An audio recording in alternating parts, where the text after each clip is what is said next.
সম্মানিত সুধী মণ্ডলী সবাইকে ভালোবাসা এবং শুভেচ্ছা জানিয়ে একটি বিষয় নিয়ে আলোচনা করব।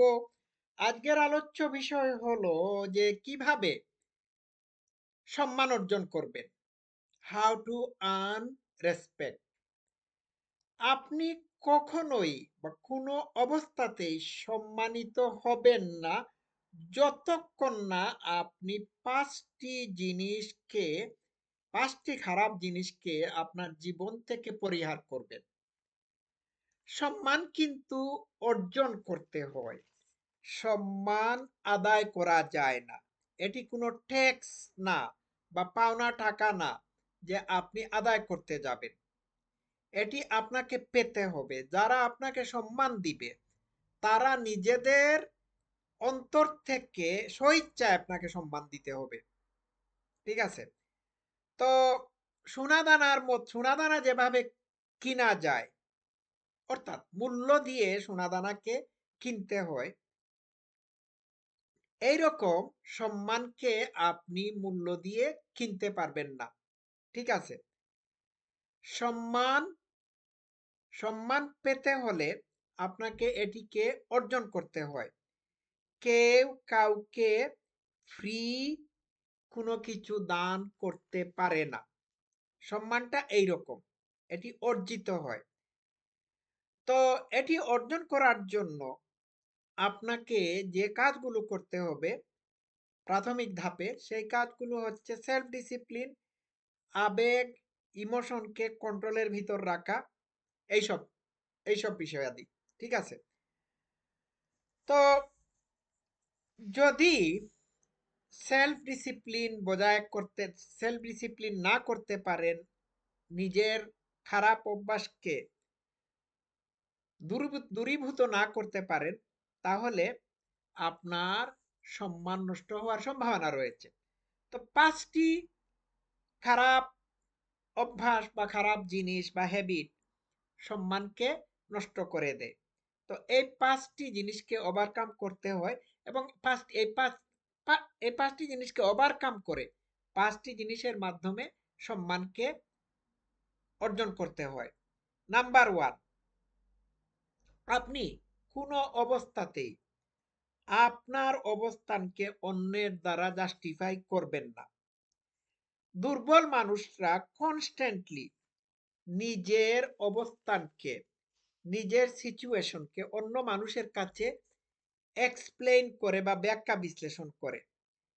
তো এই ট্রায়ালে আপনি যদি ফেল করেন, তাহলে আপনি সম্মান নষ্ট করবেন। তো দুর্বল মানুষরা প্রতিটি পদক্ষেপে তারা কি করে, নিজেদেরকে ডিফেন্ড ডিফেন্ড করার চেষ্টা করে, এবং এই ডিফেন্ড করতে গিয়ে তারা নিজেদের অবস্থানকে এক্সপ্লেইন করার চেষ্টা করে, সিচুয়েশনকে এক্সপ্লেইন করে। তো এইভাবে নিজের মানে অবস্থা, নিজের সিচুয়েশনকে এক্সপ্লেইন করতে গিয়ে মানুষ কি করে, নিজের অস্তিত্বকে অন্যের হাতে তুলে দেয়। নিজের অস্তিত্বকে টিকিয়ে রাখার জন্য তারা অন্য মানুষের অ্যাপ্রুভেলের দরকার মনে করে থাকে। অন্য মানুষ তাদের কাজকর্মকে অ্যাপ্রুভ করতে হয়। এছাড়া একটা মানুষ যখন, তাকে সে সঠিক কিনা সেটি প্রমাণ করার জন্য আর্গুমেন্টে যেতে হয়, কিংবা সেটি প্রমাণ করার জন্য অনবরত এক্সপ্লেন করতে হয়, তখন বুঝতে হবে যে তার নিজস্ব কোনো সত্তা বলে কোনো কিছু নেই। তার সবকিছু অন্য মানুষের অন্য মানুষের দ্বারা মূল্যায়িত হয়ে থাকে। অন্য মানুষ যদি মূল্যায়ন না করে থাকে, তাহলে সে যাই করুক না কেন তার কাছে এইটা গ্রহণযোগ্য না। তো এই ধরনের অ্যাটিটিউড থেকে বের হয়ে আসতে হবে। অন্যের কাছে আপনি যদি আপনার সবকিছু এক্সপ্লেন করতে হয়, তাহলে আপনি আপনার আত্মমর্যাদাকে বা ডিগনিটিকে অন্যের হাতে তুলে দিচ্ছেন।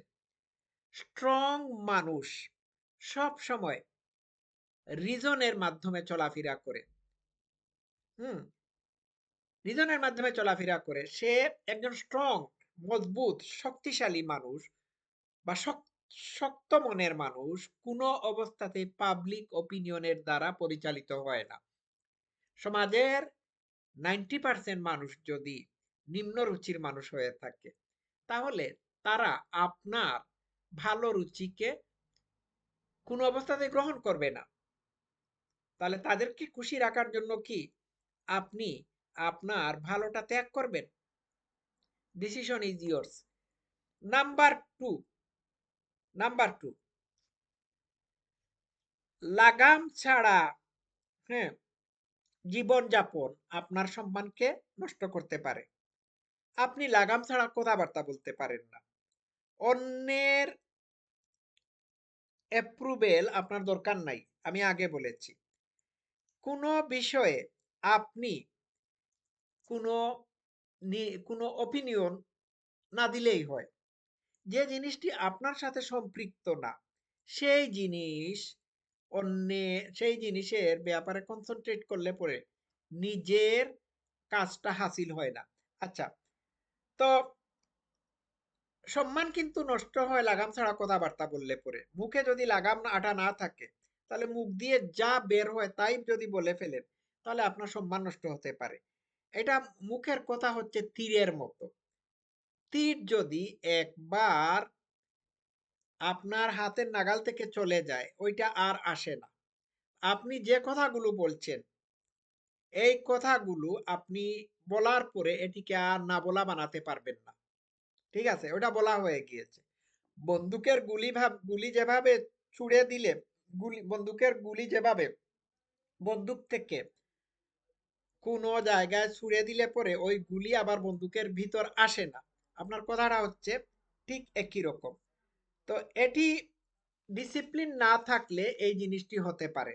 আচ্ছা, ৩ নাম্বার হচ্ছে যে আপনি যদি ভ্যালিডেশন চান, আপনার সকল কাজের জন্য অন্যের প্রশংসা, ক্লাপিং, হাততালি চান, তাহলে আপনার প্রত্যেকটি বিজয় এবং সাকসেসের সেলিব্রেশন অন্য মানুষের অন্য মানুষকে খুশি করার জন্য হয়ে থাকে। ঠিক আছে? এটাই হচ্ছে আসল কথা। আপনার সাকসেস, আপনার সাকসেস এটি আপনার জন্য হয়েছে। অন্য মানুষ এই সাকসেসের জন্য খুশি হলো কি খুশি হলো না, সেটি মুখ্য বিষয় না। এখন আপনার সাকসেস, আপনার সফলতা, আপনার বিজয় যদি আসে, তাহলে অন্য মানুষের দ্বারা এটিকে মূল্যায়িত করার বা মূল্যায়ন করার প্রয়োজন পড়ে না। আপনি যদি আপনার সাকসেসের জন্য সফল হয়ে থাকেন এবং এই সফলতা যদি আপনাকে সুফল বয়ে নিয়ে আসে, তাহলে অন্য মানুষের তোয়াক্কা করার প্রয়োজন আছে বলে আমি মনে করে থাকি না। আচ্ছা, ৪ নম্বর হচ্ছে আপনি কথা বলবেন কম, কাজ করবেন বেশি। আপনি যতটা কথা বলবেন তার চেয়ে যতখানি কথা বলবেন তার চেয়ে বেশি শুনবেন। মনে রাখবেন আপনার ২ টা কান রয়েছে, ১ টি মুখ রয়েছে। সুতরাং ২ টা কান থাকার মানে হলো যে আপনি দ্বিগুণ শুনবেন, বলবেন কম। ঠিক আছে? আপনার প্ল্যান, আপনার স্ট্রাগল, আপনার জীবনের কাহিনী, দুঃখ দুর্দশা, এইগুলো আপনি যদি অনবরত মানুষকে বলতে থাকেন, তাহলে আপনি আপনার সম্মান নষ্ট করবেন। মানুষ এইগুলো পছন্দ করে না। বরং আপনি অন্য মানুষের কথা বেশি শুনবেন। আপনারটা আপনার ভিতরে রাখবেন।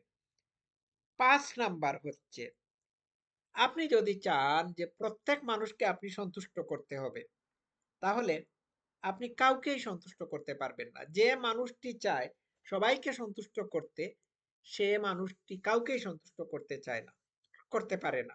সুতরাং অন্যকে সন্তুষ্ট করার দরকার আপনার নাই। আপনার আপনি আপনার সেলফ ডিসিপ্লিন, মোরালস, নৈতিকতা, সততা, এই সমস্ত চারিত্রিক বৈশিষ্ট্যকে যদি আপনি বজায় রাখতে পারেন, তাহলে আপনার অন্য মানুষের অ্যাপ্রুভাল এর দরকার নাই। আপনার অন্য মানুষের ভ্যালিডেশন, প্রশংসা বা মূল্যায়নেরও দরকার পড়ে না। আপনি যদি সৎ মানুষ হয়ে থাকেন, আপনার যদি মোরাল ইন্টিগ্রিটি থেকে থাকে, তাহলে কে কি বলল, কে কি না বলল সেইটা বিষয় না। আপনি সন্তুষ্ট এই কারণে যে আপনি একজন ভালো মানুষ। That is it. আর আপনি যখন একজন ভালো মানুষ হবেন, তখন আপনার সম্মান আদায় করার দরকার পড়বে না। সম্মান আপনার পায়ে লুটে এসে পড়বে। ঠিক আছে? সম্মান আপনাকে শ্রদ্ধা দিতে থাকবে। দর্শক শ্রোতারা আজকে এই পর্যন্ত থাকুক। সবাই ভালো থাকবেন। Love you all. Thank you so much.